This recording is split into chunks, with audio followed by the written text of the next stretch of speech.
Okay. Get your Bibles and go to Daniel chapter 12. Chapter 12, verse 11. Now I've been preaching. This is the sixth message in the Last Day series.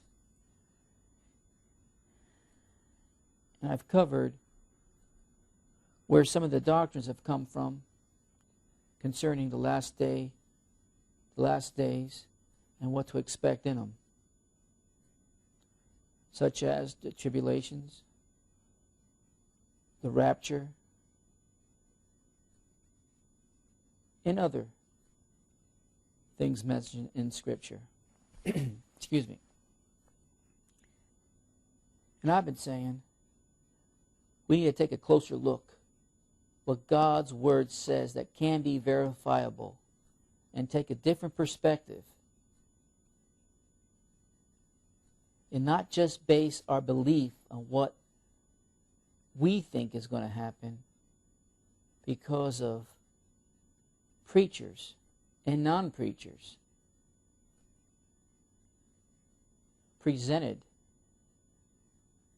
and traveled around to try to sell it like a traveling salesman, their doctrinal point of view to gain an audience.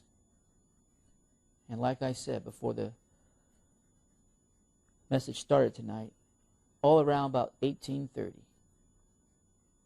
this start taking place, give or take a few years. So we've been looking at the last days through Daniel, the book of Revelation, and other books. And we've been taking subject matter such as what is the time of the Gentiles, which you already covered. The 69 weeks. I didn't cover the 70th week yet, and I will. And tonight, we're going to look at the 1290 days. The 1290 days that's given to us in Daniel 12:11. Let's just read it. And from the time that the daily sacrifice shall be taken away, and the abomination that maketh desolate set up, and there shall be 1,290 days. Now, most prophecy teachers have proclaimed that this is going to happen sometime still yet in our future. Most of them put it somewhere in the last 7 years before the millennium.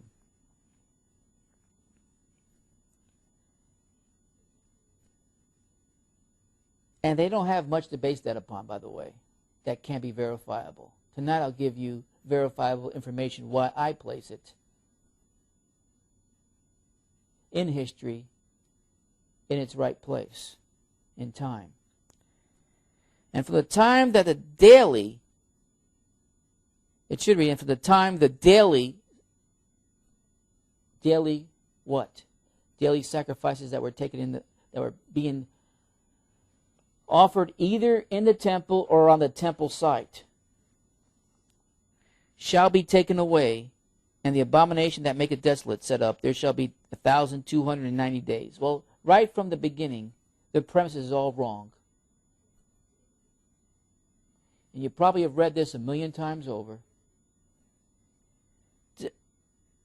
and understood that this is still yet to take place. And from the time that the daily sacrifices shall be taken away is not what the original language says there.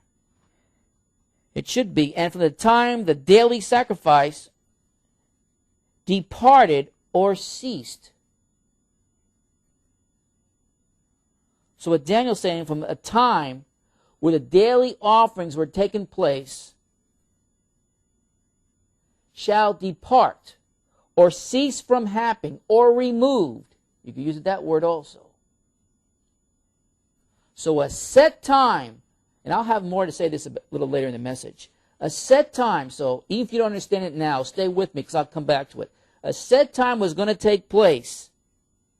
Now, I'll have more to say about that.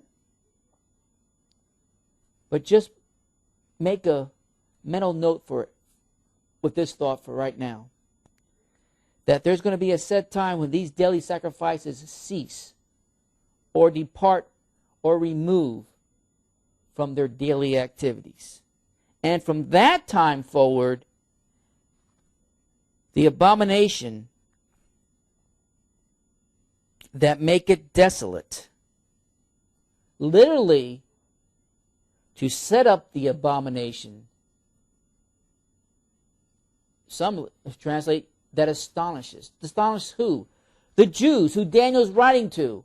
Astonish them because it sets up something in the future where they cannot even practice their ritual of a daily sacrifice offering to the Lord. And I'll come back to it. So from when the daily sacrifices cease, not shall be taken away like it's still yet to happen, it's already happened. Even in Daniel's time, which I'll get back to. The abomination that make it desolate sets up 1,290 days. There shall be 1,290 days.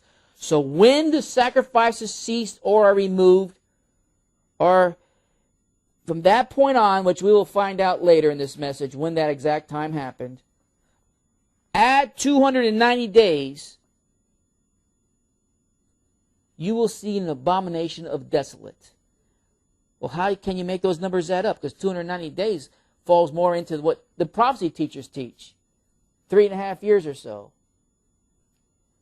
Right.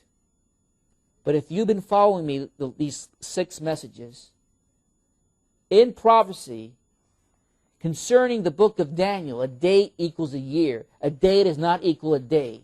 And I've covered that. And if this is the first time you listen to me, you need to go back to those messages and listen to from the beginning. Or else none of this will make any sense to you. A day equals a year. A day does not equal a day. But I don't want to go there yet. You'll see in Mark, turn to Mark, in the New Testament, chapter 13. I'm going to try to go slow here so you really understand the concept I'm laying down tonight. Chapter 13, verse 14. But when ye shall see the abomination of desolation, the abomination of desolation spoken of by Daniel the prophet. So Jesus is referring to now again Daniel here, no one else. Standing where it ought not. The abomination of desolate, standing where it ought not. Let him that readeth understand. Very little of that has been happening. Then let them that be in Judea flee to the mountains. And that's exactly what happened at a certain time in history. That already has happened. Now, if you look at Daniel, you look at what he says there. But when ye shall see the abomination of desolation spoken of by Daniel the prophet, standing where it, circle that word it. It doesn't say him, as most prophecy teachers teach, that this will be Antichrist at a future time, standing on probably a rebuilt temple, or at the very least the temple site, mocking the Jews, placing himself and sitting on a throne, calling himself God. That's what they teach.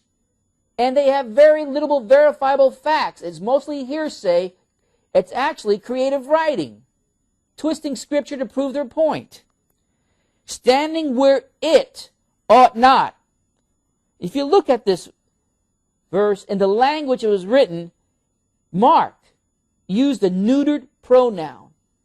I don't go into much grammar. And there's a reason why, especially in prophecy. You cannot pick up a Greek dictionary if you're dealing with the New Testament, a lexicon, or whatever you use, or a Hebrew one, and think you're going to understand what the words are saying there. First of all, there's 2 other key principles in the language that you won't see or read anywhere that's important to understand. 2 language principles within both of those languages, which I'm not going to deal with tonight. It'll probably be the next message or 2, that you need to understand if you're going to have any understanding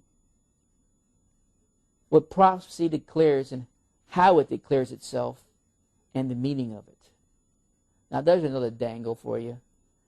But it's too soon yet to get into that subject matter because I want to lay down some more work before I get there. But this is a neuter pronoun, which refers in the Greek, when used in the Greek, to a noun or a thing. The abomination in this scripture is a thing, not a person called Antichrist. It's an it. Now, Mark could have used a different grammar principle if he wanted to describe a person. He could use an emphatic personal pronoun, which is allowable in the Greek. That is used when the emphasis is placed upon a person, but he didn't. He used a neuter pronoun which had different principles. He didn't make a mistake. When he was referring back to what Jesus said, Jesus got it right. It wasn't it. It wasn't a person. It isn't Antichrist. It isn't what 99.99% of all prophecy teachers teach. And not just prophecy teachers, by the way. Just about everybody coming out of either Bible school or theological seminaries. This is the point of view that's been so successful since 1830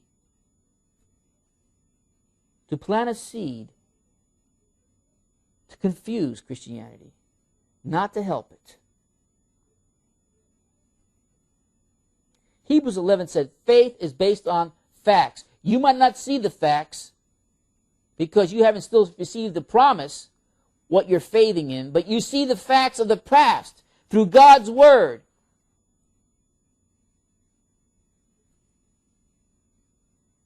If you're being sued in a court of law, bad analogy, but the only one I can think of it right now. If you're being sued in a court of law,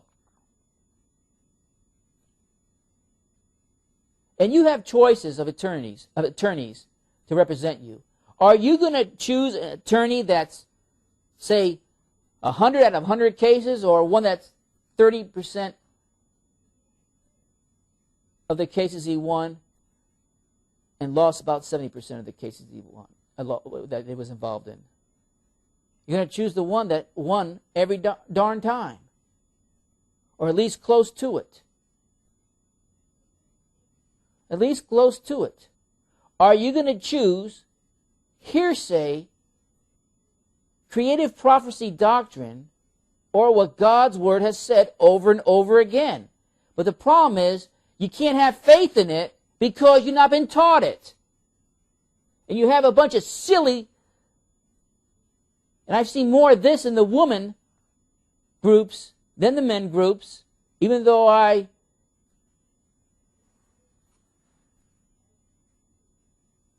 think that women are a very important factor in the building of the church because they have the stick-to-itness that most men don't. But where they go wrong, and it's a big fad in these days, just read about it. They'd like to start their women's groups and call it church at home. Sorry. We don't need church because we're all being taught in the Spirit now. You know what I think of that. I've covered that. If you're so taught in the Spirit, how come you're not teaching what I'm teaching right now? If you're so taught in the Spirit, how come you didn't recognize fruit of the Spirit as for generous giving is agathosune, and not what it says it is?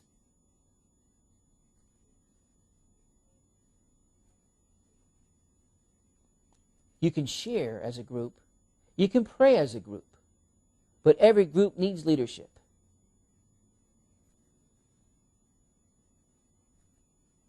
Now, I don't know how I got to that. But bottom line is, when Mark is referring to the it, he's referring to what Jesus said it was going to be. An it. The abomination in this verse is an it. By the way, you want to write this down. The Greek word is spelled B like in boy, D like in dog, E like in Edward, L, U, G, M like in Mike, an A. Bedelugma. Bedelguma. The it is the Guma, the abomination. That's what abomination translates to. It comes from Beldaguma. It sounds like a Beldaguma. We also see the abomination, if you look in Matthew 24. Let's just go there as I lay this down. 24, verse 15. When ye therefore shall see the Beldaguma, or the abomination of desolation, spoken of by Daniel the prophet, stand in the holy place. Now we know where it's standing. The holy place. Somewhere on that Temple Mount. There in Jerusalem. Whoso read it, let him understand. Then let them which in Judea flee into the mountain. You see there in Matthew 24, verse 15. I'll go to Luke chapter 21, verse 20. Luke 21, verse 20. And when ye shall see, in Jesus' time, by the way, it keeps saying, shall see in these verses. It still didn't happen in Jesus' time. So for the teachers, and believe it or not, there's some biblical scholars think that the Maccabean rebellion that produced the revolt, because of the Greek king that came in and sacrificed a pig on that Temple Mount, was the abomination. No, it wasn't. Jesus' own words declares that shall see, meaning it hasn't happened yet, it's still yet to come. So in Jesus' time, the abomination of desolation still did not happen. Luke 21, verse 20. And when ye shall see, once again, Jerusalem compassed with armies. Prophecy teachers teach that, that's Antichrist and his army coming down on Israel in those last days. No, it's not. And I'll show you why later. And when ye shall see Jerusalem compassed with armies, then know that the desolation thereof is nigh. Why? Because part of those armies and slaves is going to build that abomination of desolation. Then let them which are in Judea flee to the mountains, and let them which are in the midst of it depart out, and let not them that are in the countries enter thereto. And he goes on to verse 24 and says, and they shall fall by the edge of the sword, and shall be led away captives into all nations, and Jerusalem shall be, still hasn't happened yet in Jesus' times, trodden down of the Gentiles until the times of the Gentiles be fulfilled, which we already cover. So when this abomination of desolation was going to be, as Daniel says, set up sometime in the future when he was living still, and even when Jesus was living, it would take place in the time of the Gentiles. And as I taught to you already, the time of the Gentiles is already come and gone. It ended in 1968, and I showed you how. Now back to Daniel 12. Back to Daniel 12. Hopefully you're following me so far.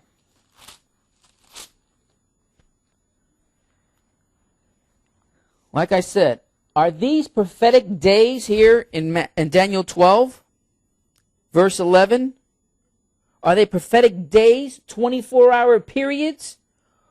Or could they be years, as they were in the 69 weeks teaching? If they are years, then the question is, where is the abomination that makes desolate in history? I'm telling you the years, and I'll prove it in a minute. Well, before I get there, though, I wrote down some facts. Some facts to give you some background that leads up to Daniel 12:11. By the way, Daniel, the way you have it in chapter form here is not the way it went down. Maybe someday I'll get back to that. But not necessarily the way it went down. We have it in such an organized way here, but I'm going to tell you, it's not that way as is written in the Hebrew when Daniel put it together. his letter here. Or not his letter, but his writings. Back to Daniel 12:11. I'm going to give you some background that leads up to this verse. Number one, this is the final vision that Daniel was given. Remember that. The year was 533 BC. And the prophecy is about the future concerning the Jews after their captivity. Now, if you want to read all about this, you go to the book of Ezra, you go to the book of Daniel, you go to the book of Chronicles, 2nd Chronicles, towards the latter part. You could put all this history together. I just generalize it quickly for you to give you some background so you have an understanding where this all takes place and where it comes from. The year was 533 BC. It's to the Jews, concerning the Jews and their future, and it was given to Daniel after their captivity. According to Ezra, chapter 3, verse 2, write this down and go to it later. The Jews had begun their journey back to their homeland by the decree that was given. I already covered that in previous teaching. So they're heading back to Jerusalem. Zerubbabel and the high priest Joshua led them back. Daniel didn't get to go. He was too valuable. The Babylonians knew it, and the Medo-Persians knew it after the Babylonians. He was too valuable, and they didn't let him go. I'm sure Daniel wanted to go, but he didn't let him go. They didn't let him go. But Zerubbabel and the high priest Joshua, they went back to do what? To restore Jerusalem, the walls, the temple. That is the historic setting for Daniel's final prophecy, which includes, by the way, verses that eventually I'll cover, times and days and so forth. In Daniel 12:11, we read daily sacrifices. Let's read it again. And they were the time that the daily sacrifices literally departed or ceased or were removed. They were removed. And these daily sacrifices were taken away, meaning up to the certain point, which I already referred to, that they were still being offered. That's important to understand. But something in the future had to happen on this temple site that would defile it in such a way it would make it impossible to offer sacrifices there.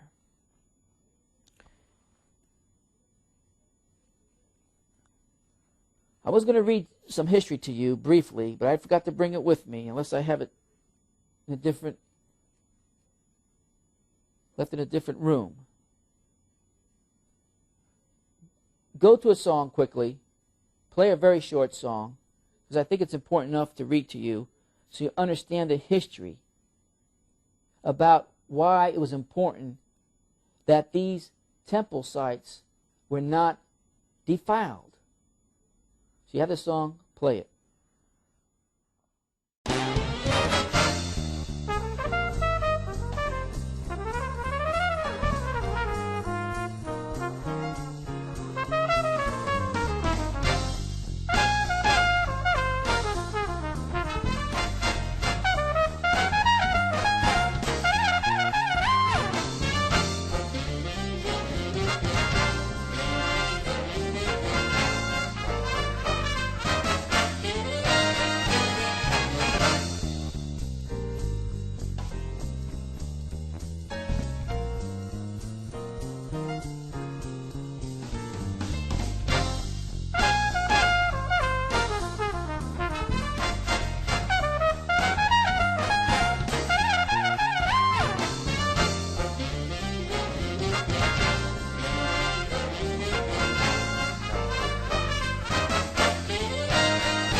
So, something in the future had to happen on this temple site, like I said, that would defile it to a point which made it impossible to offer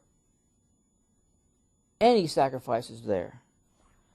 Let me just read something to you. The Old Testament continually corrects Israel's people for offering on the high places, instructing them to bring their offerings to the temple instead. You see that in 2 Chronicles chapter 28. Priests were authorized to sacrifice only on the altar of burnt offering. You find that in Deuteronomy 12. So the Jews and abomination that made desolate would be anything that kept them from offering sacrifices on the temple site. Levitical law dictated that anyone who desecrated the temple was to be stoned until dead. In defiance of this, a Greek king sacrificed a pig on the altar of a burnt offering, which I told you, around 168 BC. An incident has been known ever since as an abomination that made desolate, even though that wasn't it. That's not the abomination that made desolate here described in Daniel chapter 12, verse 11, which led to the Maccabean revolt. After the desecration, the priests had to perform extensive purification of the altar before they could again offer burnt offerings upon it.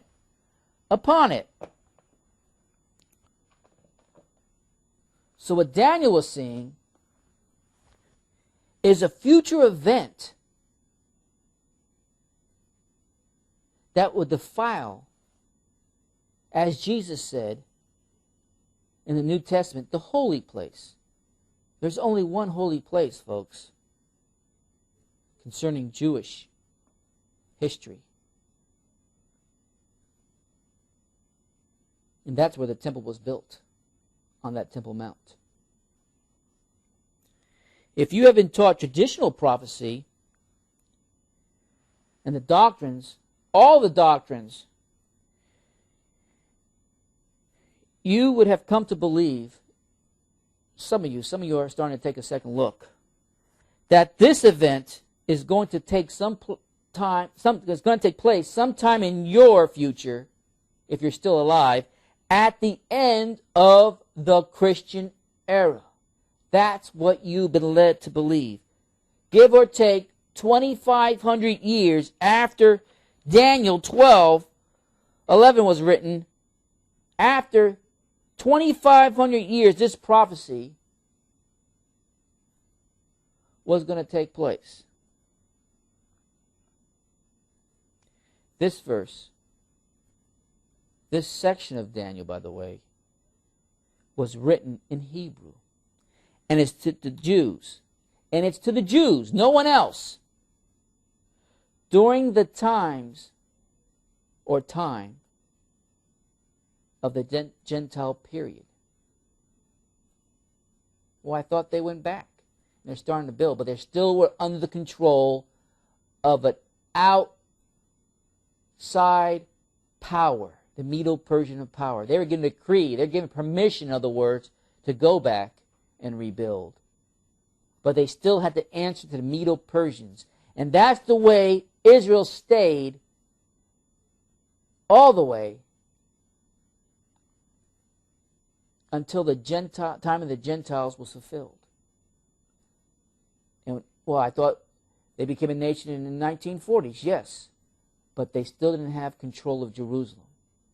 They had to get control of Jerusalem before the time of the Gentiles was to be fulfilled. That happened in the 1960s. Now, sacrifices, so you have a clear picture here. Sacrifices are how we can know what Daniel was saying when he was saying from the time that the daily sacrifices departed or ceased, and the abomination that make it desolate set up. So Daniel, like I said, gives us a starting point. We have to figure out what that starting point is and when the abomination is set up. Sacrifices, and listen closely, were suspended 3 times in the Old Testament. 3 times in the Old Testament. You might want to write this down. In 2 Chronicles, I wish I had time I would go there, but I don't. In 2 Chronicles chapter 28, verses 24 and 25. Before Daniel, once during the Babylonian captivity, write this down also, 2 Chronicles 36:19. So before Daniel in 2 Chronicles 28, chapter 28, verses 24 to 25, and during the Babylonian captivity, 2 Chronicles 36:19. And another time, by the way, because I said there was three, by a Greek king, which I already read to you, which brought on the Maccabean rebellion, or revolt. So when and what removal of sacrifice, or sacrifices, started the timeline ticking of 1,290 days was the Lord referring to in Daniel 12:11. Which one of those?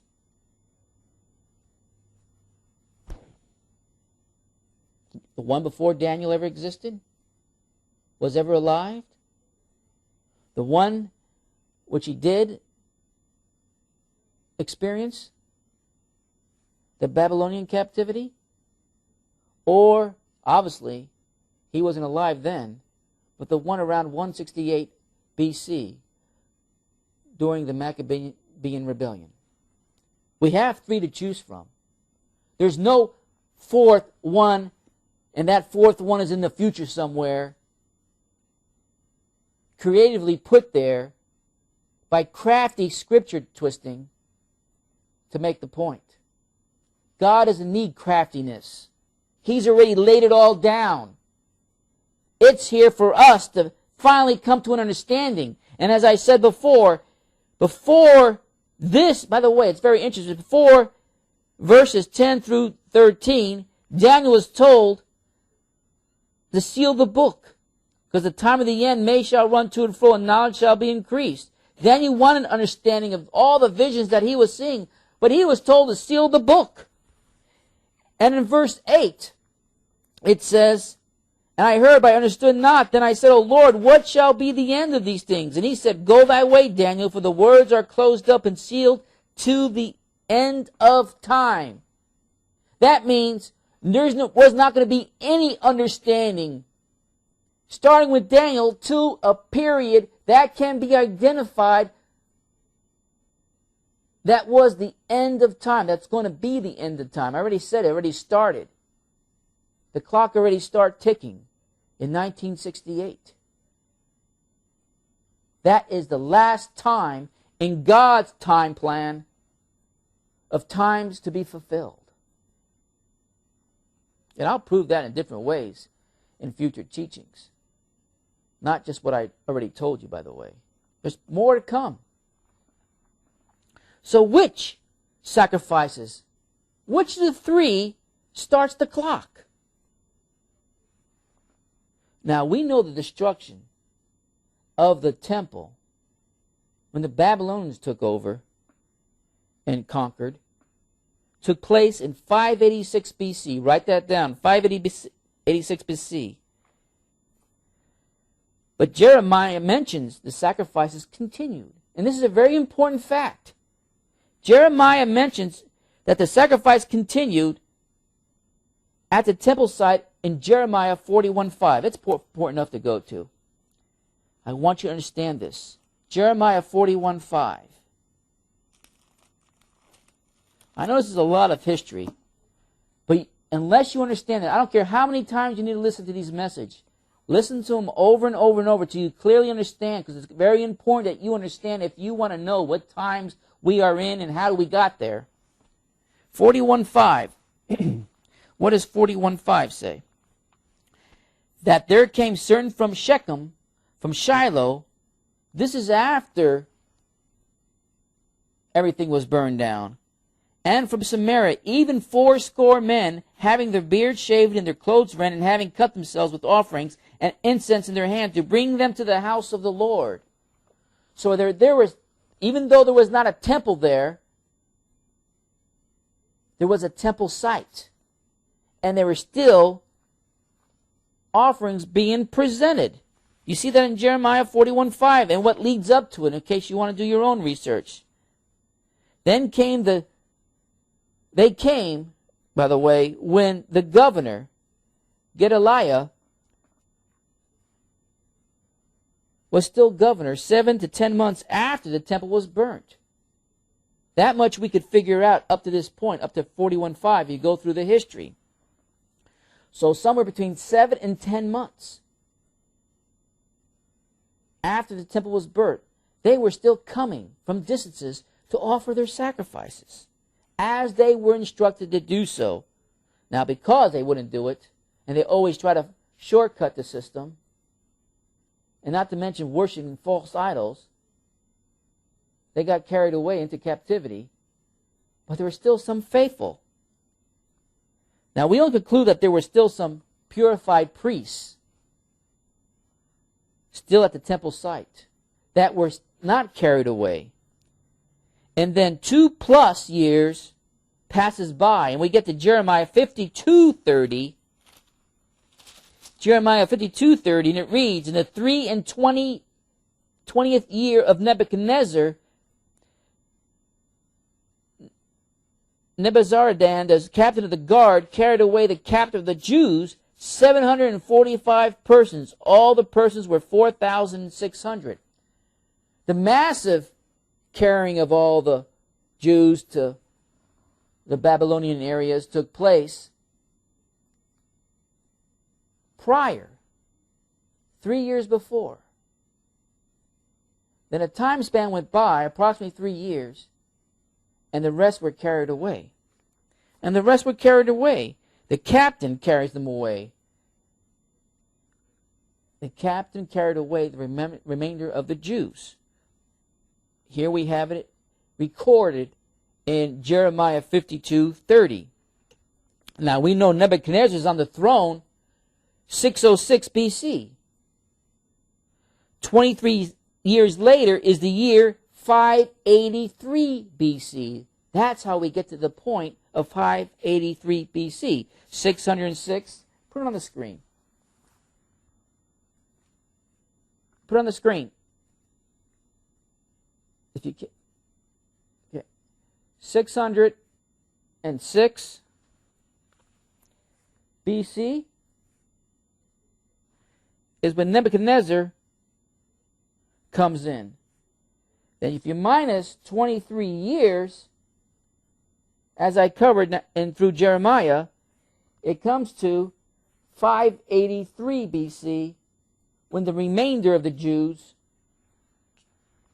were carried away. So we can pinpoint a date to 583 BC when the sacrifices were abolished.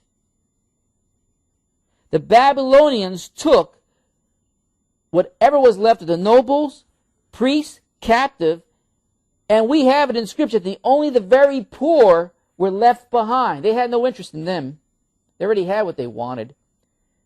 Daniel 9:17, by the way, and Ezra 3:2, second and third verse, confirms that the temple site was abandoned. Come back to me. Let's go to Daniel 9:17. I'm going slow so you can have an understanding of all these things I'm laying down tonight. Now therefore, O Lord, our God, hear the prayer of thy servant and his supplication, and cause thy face to shine upon the sanctuary that is desolate. That means it was abandoned for the Lord's sake.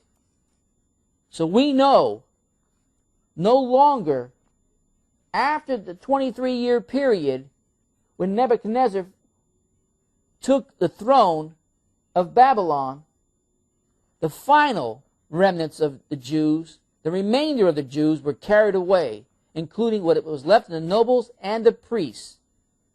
And if you didn't have a purified priest to present your offering, you cannot present the offering. So it was desolate. It was desolate. And you see it in Ezra 3. Go there quickly.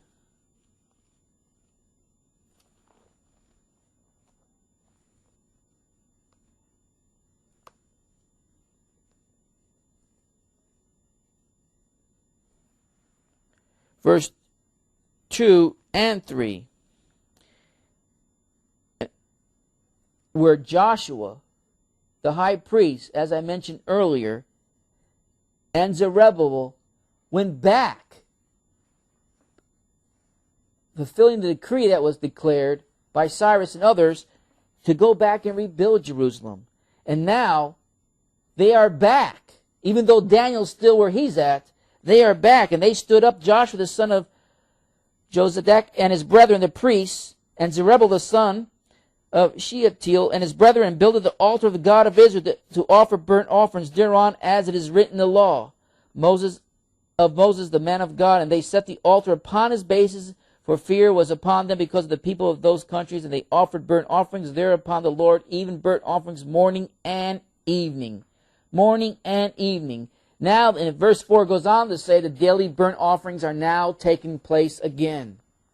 So, you see in Daniel 9:17, making the statement that it is desolate. Now, if you could picture all this history simultaneously happening, just shortly after that period of 9:17, the decree is given. Zerubbabel and the high priest Joshua goes back. They get to the temple site, and now they're starting to offer burnt offerings again and the daily sacrifices. So what does all that mean? Well, it means that we have a starting date of 583 BC. 606 BC minus 23 years equals 583 BC. So we can pinpoint the date where the sacrifices were abolished, where Daniel could understand. And by the way, if you go back to Daniel 9:17, this is the only part of this last final vision that Daniel was given privilege to understand. Remember, in verse 9 he says, and he said, go thy way, Daniel, for the words are close and sealed to the end of time. So the angel's saying to Daniel, it's not for you to know. Imagine, I'm sure Daniel was a pest. It was probably aggravating. And the angel finally said, no, you're on a need-to-know basis, and now you don't need to know it. But then, right after that particular last statement that this is sealed to the end of time, the angel gives him a glimpse what was going to happen. Not at the end of time, by the way, as some preach to you, but what was going to happen at a certain amount of days, which equals a year. We have 1,290 days, and you have the 1,305 and 30 days, and so forth, in the remaining of the scriptures. But Daniel's given in verse 10, many shall be purified and made white and tried, but the wicked shall do wickedly, and none of the wicked shall understand, but the wise shall understand. You want to understand something, Daniel? I'll give you something to understand. It's not pertaining to the end of time, but it's going to be something that's going to happen as we march towards the end of the time, and then he gives them the understanding of the abomination of desolation. Daniel knew exactly what the abomination of desolation. Put yourself in Daniel's shoes. He knows what the abomination of desolation means. Because he knows, because he's already he already has an understanding of what the first abandonment of the sacrifices took place meant to Israel and the Jews. He lived the second time, and how it was destroyed, and how they were left captive away from their homeland, and the daily sacrifices discontinued. And in 9:17, he even calls it a desolate, because it's not happening in his time. And then shortly after his time, they start making the march backwards, except Daniel. And the offerings, once again, are made on a daily basis. So Daniel, just think about it. He couldn't know the exact vision and what it meant at the end of time. But then he got to see something. If you really think about it, don't bug the Lord so much. He might show you things that you don't want to know. Just imagine Daniel. Remember his prayer? And what a wonderful prayer that was, that reaches, I don't care if you have a heart of stone. After that prayer, it would melt. how he stood in for his people and himself, and upon the mercies of God, that the holy place would not remain desolate for that much longer. And now, not having the privilege of seeing what's going to happen at the end of time, God grants him a sneak peek, a preview of what was going to happen before the end of time got there or arrived. And he was given the vision of understanding. Not only the vision, he was given the understanding of the vision of what the abomination of desolation meant. He's lived it before. He's heard about it in history. And now, he knows what's going to happen in the future. Once again, the most holy will not only be desolate this time, but abomination will be set up in its place. Just think about what Daniel was going through. I would love to have been a fly on the wall to see how Daniel reacted to that. I'm sure we don't have a record of it. He took it hard, just like he took it hard the first time, in the time that he experienced it in, when the sacrifices were abandoned. But that's not the end of the story. Now we know we have a starting date of when the sacrifices were abandoned. That's stated in Daniel 12:11. And from the time that the daily sacrifice ceased or departed or was removed, Daniel knew exactly what that time was. He lived it. He saw it. Obviously, it couldn't be 1,290 days or years from the first time it departed. And everything I'm about ready to show you doesn't match up. It was in the Maccabean revolt. So what prophecy teachers have taught, that it only could add up to 1,290 days, and it's at the end of a 7-year period. And that's how they come to the conclusion that it's the end of time. Taking the principle, a day equals a year, completely away from Old Testament principles. Now a day equals a day. You catch that, folks? Now let's apply the day equal a year unit of measure to Daniel 12:11. Daniel now could understand part of the vision, like I said, and he knew where and when it was going to take place. Daniel knew it was a day equals a year, not a day equals a day or any other time measurement. He knew a day equals a year, so he didn't know exactly what it was going to be, but he knew when it was going to be.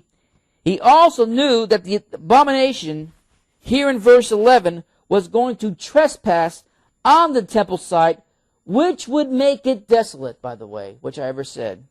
Daniel didn't know exactly what it was going to be,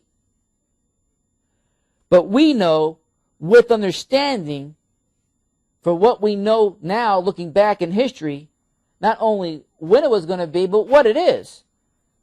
And what do you mean by understanding? I'm sure some of you are saying, well, because 1,290 prophetic years were fulfilled 1,300 years ago.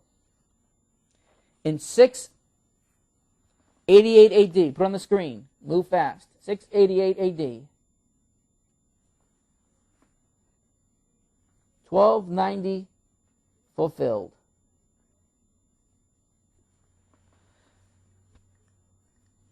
Keep it on the screen. We can understand and see with our own eyes now the abomination this day. And it's been there for 1,300+ years, standing as an abomination on the holy site. It is an Islamic structure. It is an Islamic structure. Put it back on me.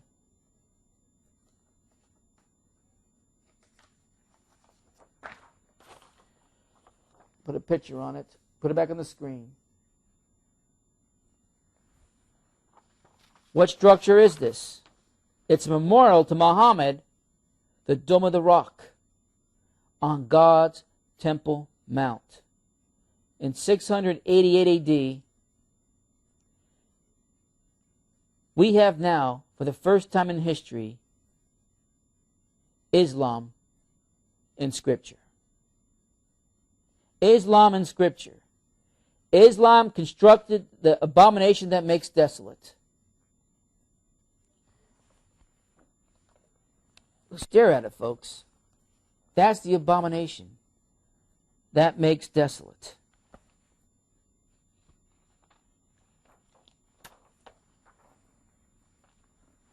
I want it to sink in.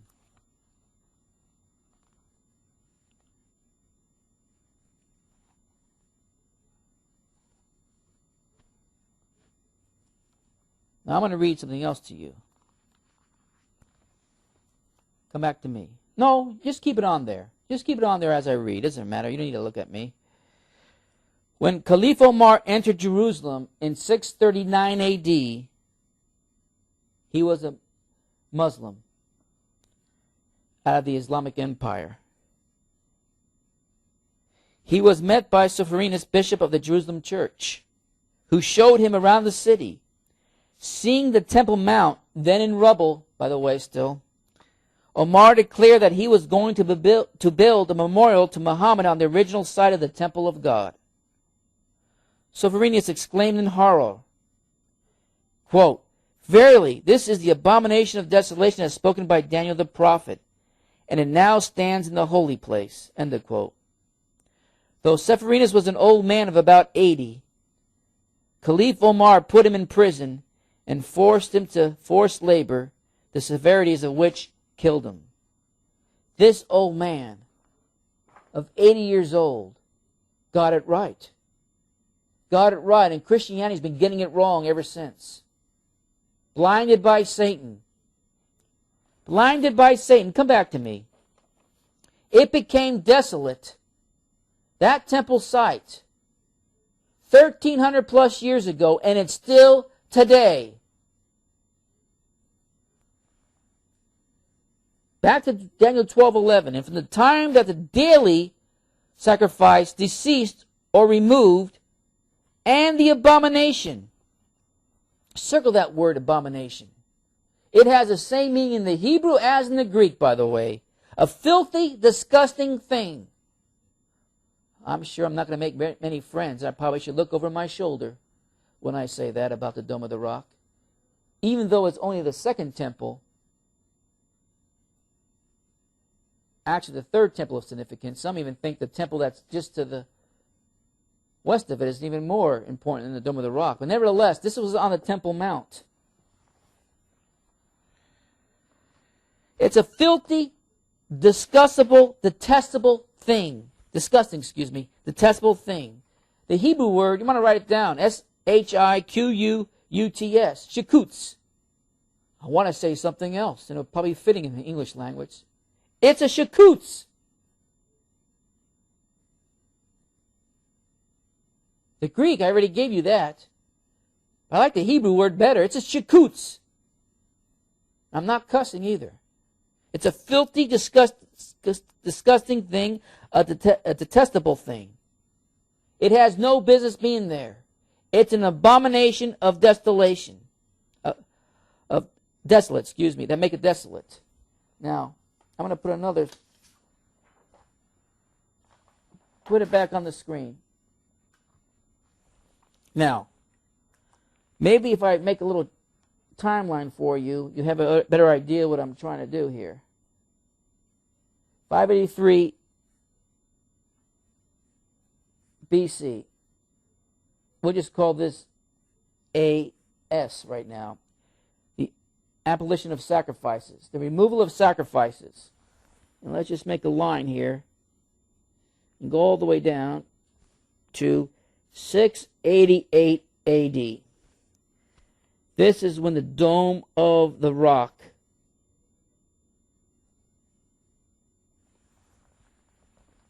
started its building project on that Temple Mount. Some place it early at 685, but there's no scholarship for that. 688 AD. To be precise, 688.5 AD. And I do agree with non-biblical scholars that it was concluded around 91.5 AD. 3 years in construction. But it began in 688. The Dome of the Rock, the Abomination of Desolate, that make it desolate, began in 688 AD. So, do the math now, folks. 1290 Hebrew years times the conversion factor that I introduced to you in previous teaching of 0.9857 equals 1271.5 solar years. Do the math. You don't trust my figures, do it for yourself. 583 BC is when the sacrifices ceased. 688 AD is when the Dome of the Rock began its construction under Omar. 1290, they equal a year, or Hebrew years, using the conversion factor to convert it over to solar years, because it does cross over into a different time period of calendar days and years. We have to come to a number that equals to 1,271.5 solar years. You take 583 BC, do the subtracting and adding that's necessary to go from one period to another period, from BC to AD, you come to 688.5 AD. Most scholars, and they're not biblical scholars, by the way, pinpoint construction 688.5, and it ended 691.5. 3 years. Now, you don't need to understand the math, even though I think it's fairly simple, what I've presented to you tonight. But you do need to understand that you need to use the conversion factor to convert Hebrew years into solar years. Is this by accident? Is this just a coincidence? Is this the abomination that makes desolate that Daniel 12:11 speaks of? I'm telling you it is. I'm not done with this tonight. I'll have to continue this probably next time. More on this Dome of the Rock. But 606 BC, when Nebuchadnezzar comes on the scene, minus the 23 years, which we get to 583 BC, Nebuchadnezzar, let me write another figure up here, 586 BC, comes into Jerusalem and takes them away captive, destroying, burning down kings' houses and homes and just about everything in the temple. But he didn't take everyone. He left a remnant behind, including a remnant that was not there at that time in the captivity. They were still bringing their offerings all the way up to 583 BC. And then the remainder of the Jews and the priests that were still there to make those offerings in the temple site was removed. So that gives us the 583 BC, when the sacrifices were eliminated. It ceased, as 12:11 says in Daniel, were removed, up to the point, as Daniel said, when the setup of the abomination that makes desolate comes on the scene, to the point of 688.5 AD, or just let's round it off to 688, and concluded around 691.5. 1290 Hebrew years, converted over the conversion factor to 1271.5 solar years, gets us to 688 AD. Coincidence? I doubt it. I doubt it. Come back to me. Daniel 12:11. And from the time the daily sacrifice departed or ceased or was removed, rewrite that scripture. There's not a single translation that I have read it and researched out that got it right.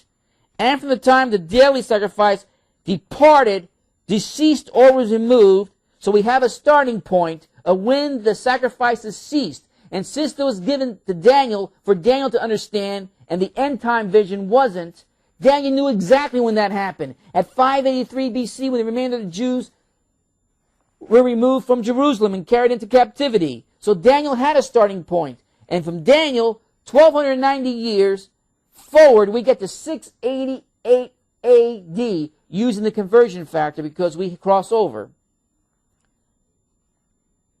And from the time the daily was removed and the abomination, so from this time period to that time period, that makes desolate, literally, to set up the abomination that makes desolate, there shall be 1,290 days. Days equals years in this verse, as in other verses. And as I've proven over and over, using Ezekiel, taking us all the way back to Genesis and Noah, days equals years. Days does not equal days. It doesn't come out to a 3.5 year period. That's false doctrine. Well, you're saying preachers are preaching false doctrine? They're preaching because they don't know it. And I'm not going to throw stones at them. But they need to come to the knowledge of what God's Word says. And if they deny taking and looking at the evidence given to us in Scripture, factual evidence, then they'll be guilty of it if they keep preaching a false doctrine message. But that's not all in the Dome of the Rock. The reason why this is an abomination, not only to the Jews, but looking forward even to the Christian, because inside that Dome of the Rock, in one certain location, there's other locations, one certain location, there's an inscription. And what does this inscription say? O ye people of the book. The Muslim now talking to Jews and Christians, by the way. That's what they call people of the book. Overstep not bounds in your religion, and of God speak only the truth. The Messiah, Jesus, Son of Mary, is only an apostle of God, and his word which he conveyed unto Mary, and a spirit proceeding from him. Believe therefore in God and his apostles, and say not three. Therefore don't say there's a trinity. It will be better for you, God is only one God. Far be it from his transient majesty that he should have a son. Blasphemous. Blasphemous. Blasphemous to God, blasphemous to his Son, and blasphemous to the Holy Spirit, the Comforter that he sent. Basically, they're saying Jesus is not the Christ, the only begotten Son of God. That's an abomination to the Christian, and obviously you know what it means for an abomination to the Jew, because they cannot offer their daily sacrifices any longer on that Temple Mount. An abomination for the Christian and the Jew by the Islamic Empire, the Muslims, and how they perceive the infidels' faith in God and Christ. That's the abomination. That building represents the filthy, disgusting, detestable thing. The Shakuts. And they shakut and blaspheme the name of God and his Son and his Spirit.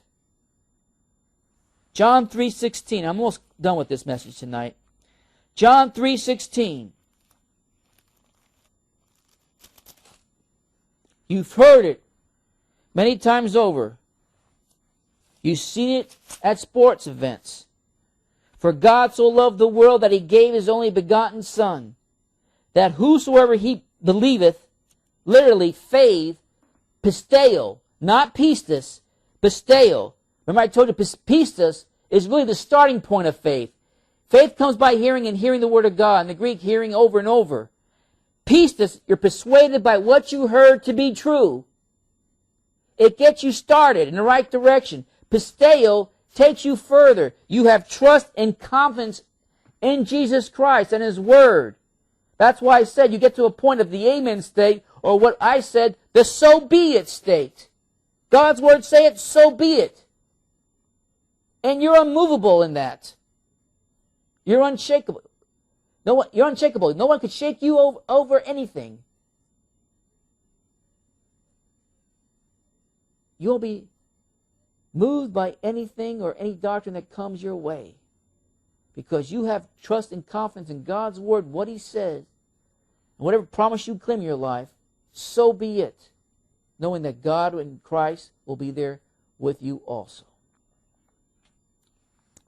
He that pisteo on Him is not... Oh, no, let me go back up to another verse. For God so loved the world that He gave His only begotten Son, that whosoever pisteo, faith in Him, should not perish, but have everlasting life. Either Muslims got it right, or God's Word is the right source. Because it says here that He gave His only begotten Son, that whosoever faith in Him. You have to faith in Him. You just can't faith in God. God will not even listen to you if you're not willing to go through His Son. Christ says in other passages, it's through His name that you have access now. As I said before, you can know all the names of the Lord in the Old Testament you want, which is naming Jesus, by the way. But in the New Testament, the names of Christ, if you think there's powerful names in the Old Testament, the list consists of dozens of names for Jesus Christ. Covers anything and everything you'll ever face. He's covered in a name that He carries with His title. That's why someday I hope I could teach on the names of Christ. Because without knowing the names of Christ, you don't have access to the Father. Some of you are still practicing Old Testament names. Jehovah Jireh. The Lord's the provider. You need to understand Jesus the provider. Jesus the provider. Either Jesus was wrong by saying that no one's going to have access to the Father, or He was right. So if He's the one that has access to the Father, then we need to understand what His names are so we can have access to the Father. We are reconciled to the Father through His blood, so might as well know what the names of the Lord are through Jesus, so we know how to direct our communication for whatever our need is.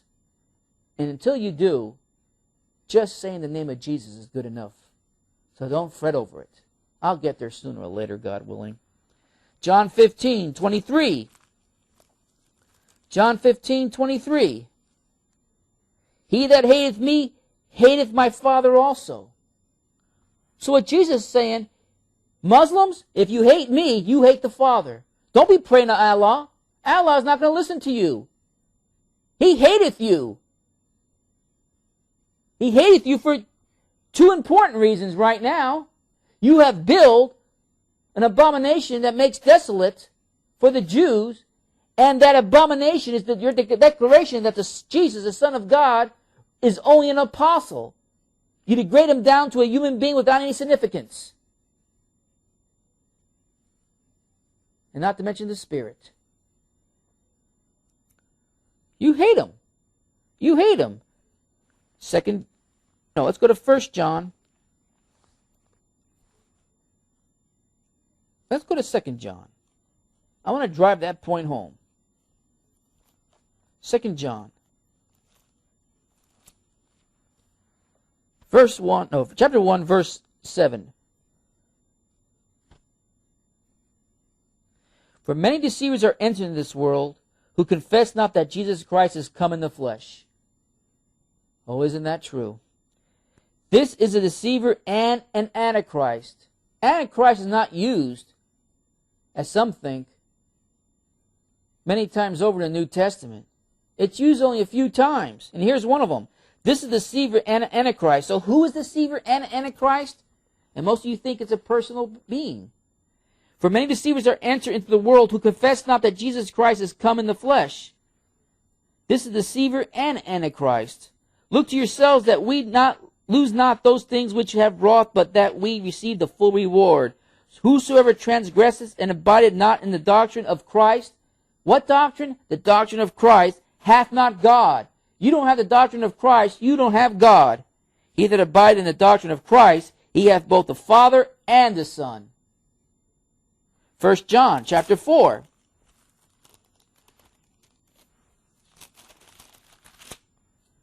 Verse 3. And every spirit that confesseth not that Jesus Christ, who? Jesus Christ, is come in the flesh, is not of God. And this is that of Antichrist. Spirits and by the translators, by the way, is that of Antichrist. What does Antichrist mean? Instead of Christ, literally, or against Christ is another meaning for it.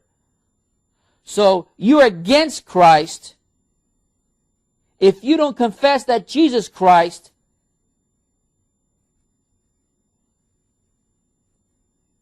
is come in the flesh, is not of God. Oh, that's what you confess, excuse me. Not what you don't confess, but that's what you confessed. So you believe that all he was is flesh, and he did not represent God himself in the flesh. You're an Antichrist. Spirits added by the translators. You're an Antichrist. Harsh message. But that's what it says. Every spirit that confesseth not, circle that Jesus Christ is come in the flesh is not of God.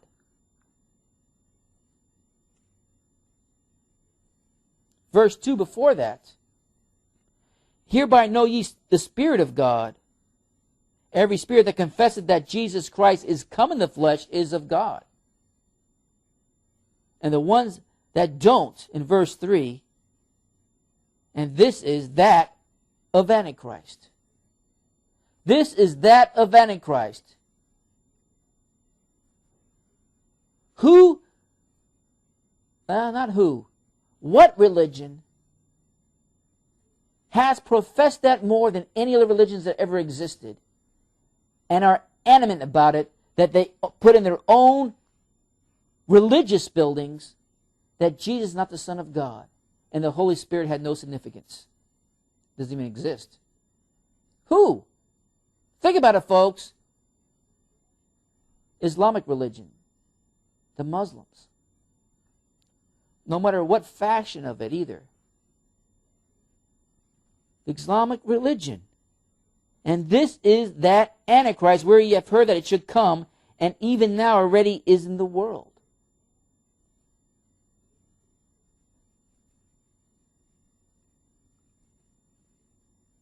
Even in John's day, it was already starting to form.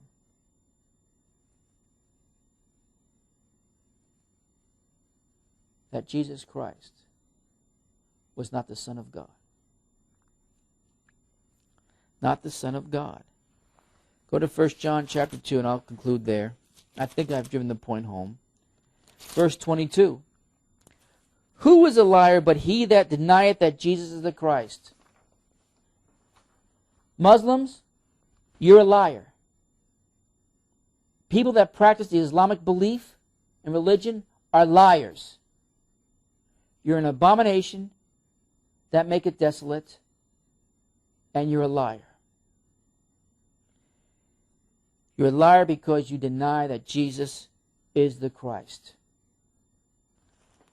I ain't making it up, folks. The Messiah, Jesus, the Son of Mary, is only an apostle of God, and his word which he conveyed unto Mary, and a spirit proceeding from him. Believe therefore in God and his apostles, and say not three. And say not three. God is only one God. They're the ones that are a liar. They're the ones denying Jesus Christ. They're the ones that stated in a location and a place that is supposed to represent the most holy to declare their abominable message. Their filthy, detestable message, carved in stone. Whosoever denieth, verse 23, the Son, the same hath not the Father. But he that acknowledges the Son hath the Father also. Let therefore abide in you which ye have heard from the beginning. If that which ye have heard from the beginning shall remain in you, ye also shall continue in the Son and in the Father. And this is the promise. What promise? If you continue in the Son and in the Father by continuing in the Son. And this is the promise, that he hath promised us eternal life. Eternal life. Put it on the picture again. This represents eternal death. Put it back on me. This represents eternal life. God's Word, which includes the Son and the Holy Spirit. This is what Daniel declared, and from the time that the daily sacrifices ceased or departed, to the abomination that maketh desolate set up, or to set up the abomination, 1,290 days. Back in the picture. That's what was set up.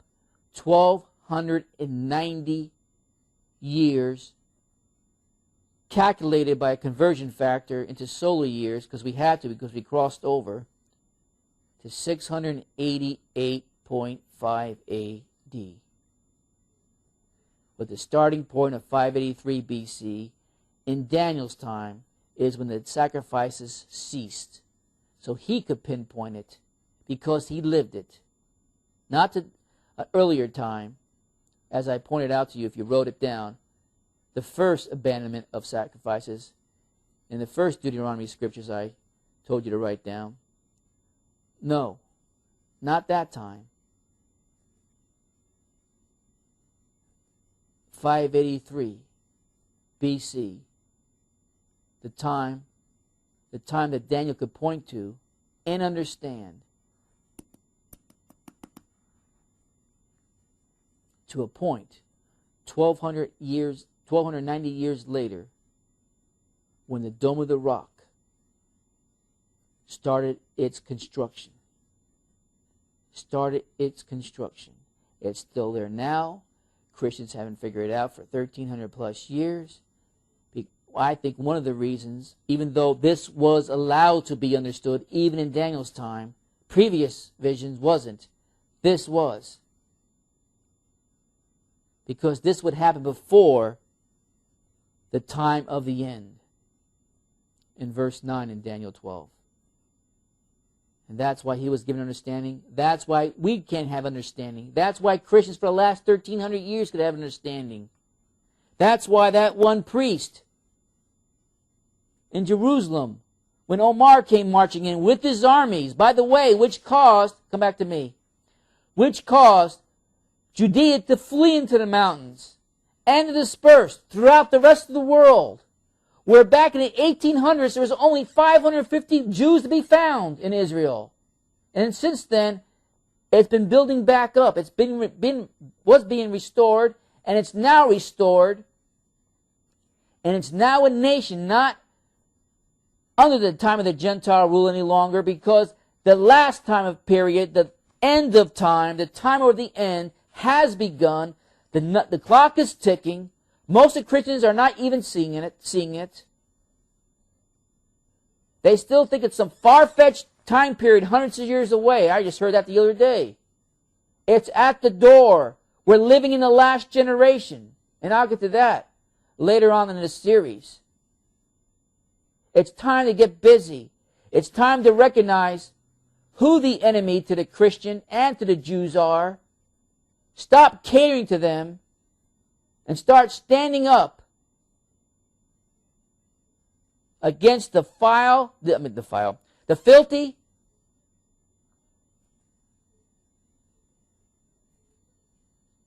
detestable thing that's there, giving us a black eye. Now, God will have the last word in it, and we'll get there. but as Christians. And Christians that are concerned for a world, both Christian world and non-Christian world, that are lost, running with their heads in the sand, not understanding what God's Word says. It's our responsibility to get that message out there and declare it, and now bring, because now is the time to bring it, the message of the end to be understood, and not the silly doctrines that have been peddled as God's Word. It's time to take God's Word and march forward. Not scared. I've had some people say, well, you know what? You're going to be a marked man. God knows where I'm at. He knows I'm declaring His Word. He knows how long He wants me here. And if I'm doing it correctly, He'll keep me here until His purposes with me are over. And if I make it to the end, that's great. If I don't, I'll still keep proclaiming His Word. I'm not going to put my head in the sand because of some terrorist possibilities on my life. I've come too far in this faith walk to turn back on my Lord now. And some of you need to gain the same attitude and be men and women that God can use and count on in these last days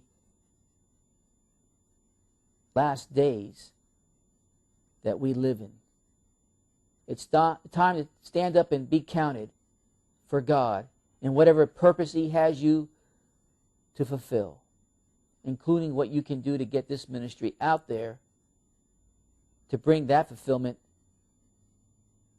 into the past. Now, come on, folks.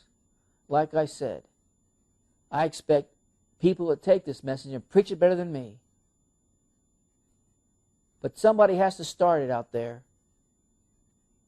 Somebody has to take it to a media source that could get to the thousands and millions, so the world could once and for all see what God's Word says. I'm not just interested in writing a little pamphlet on the subject matter and circulate it around a few hundred people. I want the world to hear this message, because now is the time for this message to be heard. Not for my sake. I could preach myself or to a small group for a world's sake that are lost and confused. Well, what if they don't know about prophecy, but they're still faithing? That's fine. God knows where they're at. But God's not an author of confusion, and He wants them to know. There are set times and set things that need to happen, and He's put it in His Scripture, obviously thinking that it was important enough for us to know, so we can even see. And that's what hope is all about. Not just hope in the unseen, but now we can see so many things that have taken place to give us even more faith, increase our faith, and see the hope is just around the corner of eternal life, living forever. In some cases, you'll never have to die to get to that point. Are you convinced of that? Are you sure of that? I've never been more sure. And as this series unfolds, I believe you'll come to the same point. Now the rest is up to you. Either you're going to support it and press it forward towards a world that needs to hear it, or you're going to do nothing. Stand up and be counted. And if you have the concept about these 1,290 days and what it equals out to, and what events have taken place historically to pinpoint not only already what happened in Daniel's time, BC, but also what's happened here in AD, 1,300 years ago, then I want to hear from you tonight. And this is only the beginning. I'll be coming back to the Dome of the Rock probably the next time we get together, or the very next message I preach on this last day series. But I want to know if you understand, especially the dates. If you didn't get all the history background, that's fine. Especially the dates that marks the beginning of the removal of the sacrifices in Daniel's time to a point in the future, 688 AD, that brings us to the abomination that make it desolate. If you understood that, and you know what sits there, the it, like Mark says, the neutered pronoun, like Mark says, the it, the thing, the detestable thing, the filthy thing, the disgusting thing that I want to hear from you tonight, including you Muslims that are starting to see the day of light and starting to capture what we're doing here and seeing God's Word for the first time like you've never seen it before. I want to hear from you too. Don't be afraid to call in here. We don't judge you. That's not our business. That's God's business. I'm covered by the same blood of Christ that you are, or that you want to be. It's available for you also. Now, for the rest of you, you know what to do. And I want to hear from you.